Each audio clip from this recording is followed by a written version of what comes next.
home, and around shortly after 5, I wanted to bless my daughter. So I felt, okay, I'm gonna go pick her up from work. So I get in my car, and it's 10 after 5, she's done work at 5:30, and I arrive and it's like 5:30, and I know she's gone. I'm thinking, okay, I'm gonna go find her. So I jump in the car, drive down Waterloo Town Square, if you know where that is, and I see her walking, and she's got her iPod headphones on.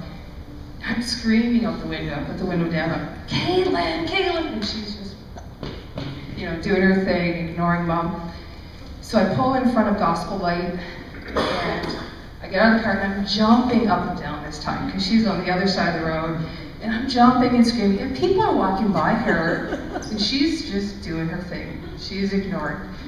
So I thought, okay, I'm gonna run and get her. So I see her going to Scotiabank, and I just start out in the traffic, and I dodge cars, and okay, I'm gonna get her. My focus is Caitlin. I want to bless her. I don't want her to get the bus. I want to pick her up. So I'm running, and I get onto the curb, and this lady comes up. She goes, "Ma, you're in a hurry." I said, "Well, I'm trying to get my daughter. She's right in the bank, and I want to catch her."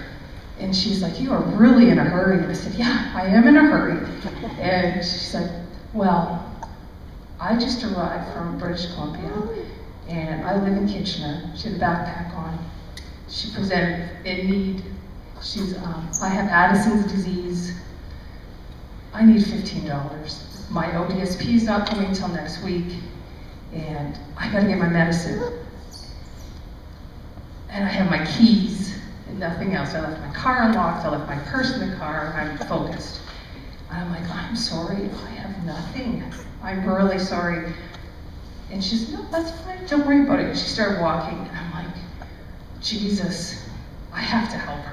And I don't know how, but I've got to find her money. And so I ran into the bank, and I grabbed my daughter, who doesn't even know that I'm looking for her, thinks she's being robbed.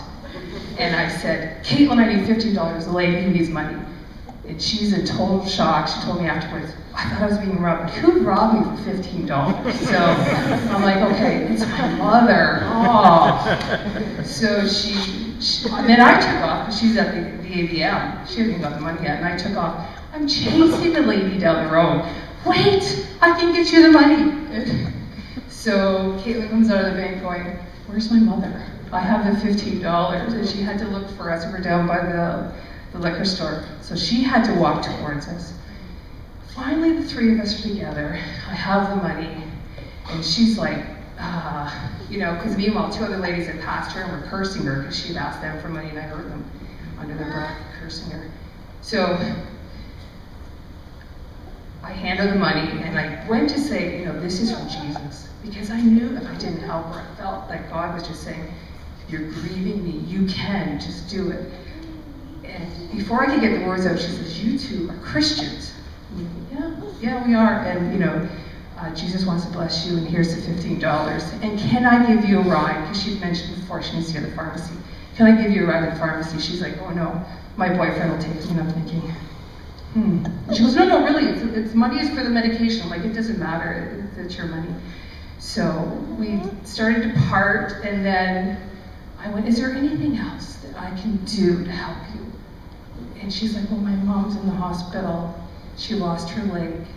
She stopped talking, and she's full of depression. Could you pray for her when she comes to mind?" I said, "Well, I can pray for her right now." So Caitlin comes, people are up and down the street, and I'm like, "Let's pray." So I prayed for her that depression and death would leave the hospital room and herself. She had stopped talking, and I prayed that she would open her mouth and talk to her daughter when she goes to visit her. And then I prayed for Lisa. I got her name, her mom's name, Lisa Marion. And then I prayed for Lisa. She started crying. She gave us both a hug, and we parted. And I had to do that. Right. Thank you, Lori.